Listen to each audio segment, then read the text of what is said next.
2014లో కాంగ్రెస్ హటావో అన్నాడు. మళ్ళీ పార్టీ చుక్క కూడా కనబడలేదు. 2019లో ఇంకో పార్టీని కుంభస్థలం మీద కొడతా అన్నాడు. ఆ పార్టీ 5 సంవత్సరాలు నానా సంకలం నాకింది. 2024లో అయితే అధపాతాలానికి తొక్కకపోతే నా పేరు పవన్ కళ్యాణ్ కాదు తొందరపాటుతో అన్నాడు అనుకున్నారు అందరూ కూడా.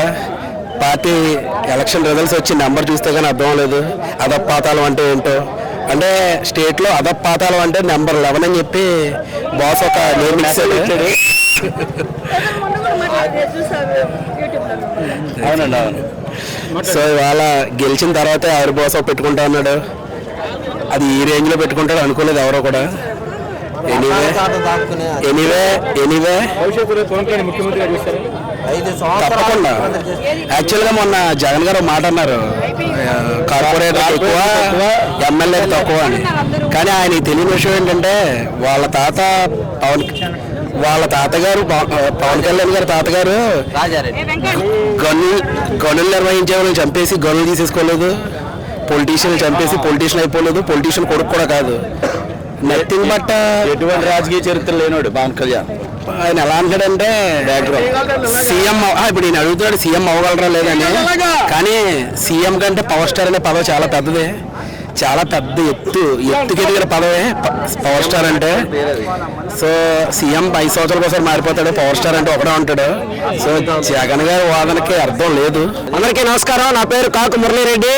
ఈరోజు నెల్లూరు జిల్లా నుంచి వేలాదిగా ఈరోజు జనసేన పార్టీ అధ్యక్షులు పవన్ కళ్యాణ్ గారి ప్రపంచనాన్ని వేడుకలాగా చేసుకోవడానికి ఈరోజు నెల్లూరు నుంచి దాదాపుగా 35 పైచిలకు బస్సులు, అదేవిధంగా 250 పైచిలకు కార్లతో వేలాది మంది ఈరోజు తరలి వస్తూ ఉన్నారు. అదేవిధంగా రాష్ట్రం నలుమూలల నుంచి కూడా ఈరోజు పిఠాపురం రావడానికి ఒకటే ఒక కారణం. ఆ కారణం ఏంటంటే ఈరోజు 21కి 21 సీట్లు గెలిచినటువంటి పార్టీ భారతదేశంలో ఏదైనా ఉంది అంటే అది కేవలం జనసేన పార్టీ మాత్రమే.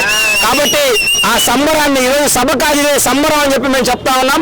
ఎందుకంటే ఈరోజు పవన్ కళ్యాణ్ గారికి అత్యధిక మెజారిటీతో గెలిపించి బహుమతిగా ఇచ్చినటువంటి పిఠాపురానికి థ్యాంక్స్ చెప్పడానికి ఈరోజు మేము రాష్ట్రం నలుమూలల నుంచి కూడా వచ్చాం. ఈరోజు భారత ఆంధ్రప్రదేశ్ ముఖ్యమంత్రిగా దక్షిణ భారతదేశంలోనే ఈరోజు జాతీయ రాజకీయాల్లో సైతం కీలక భూమిక పోషించబోతున్నటువంటి జనసేన పార్టీ అధ్యక్షులు ఒక నిమిషం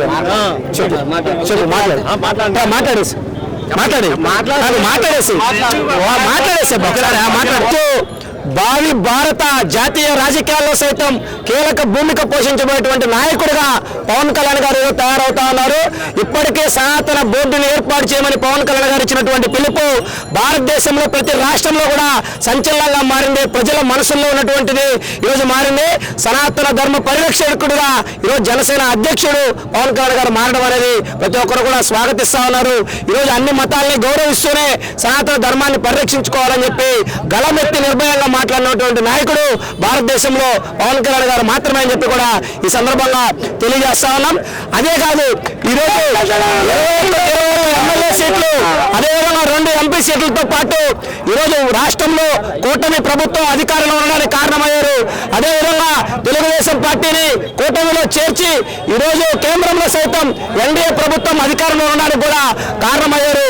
కింగే కాదు కింగ్ మేకర్ అని చెప్పి కూడా పవన్ కళ్యాణ్ గారు నిరూపించారు. కాబట్టి అటువంటి పవన్ కళ్యాణ్ గారి నాయకత్వం, అటువంటి పవన్ కళ్యాణ్ గారి నాయకత్వ పటిమ, వారి సమర్థత, ఆలోచన విధానం, సిద్ధాంతాలు ఈ రాష్ట్ర ప్రజలకే కాదు దేశ ప్రజలకు కూడా అవసరం అని చెప్పి మేము భావిస్తా ఉన్నాం.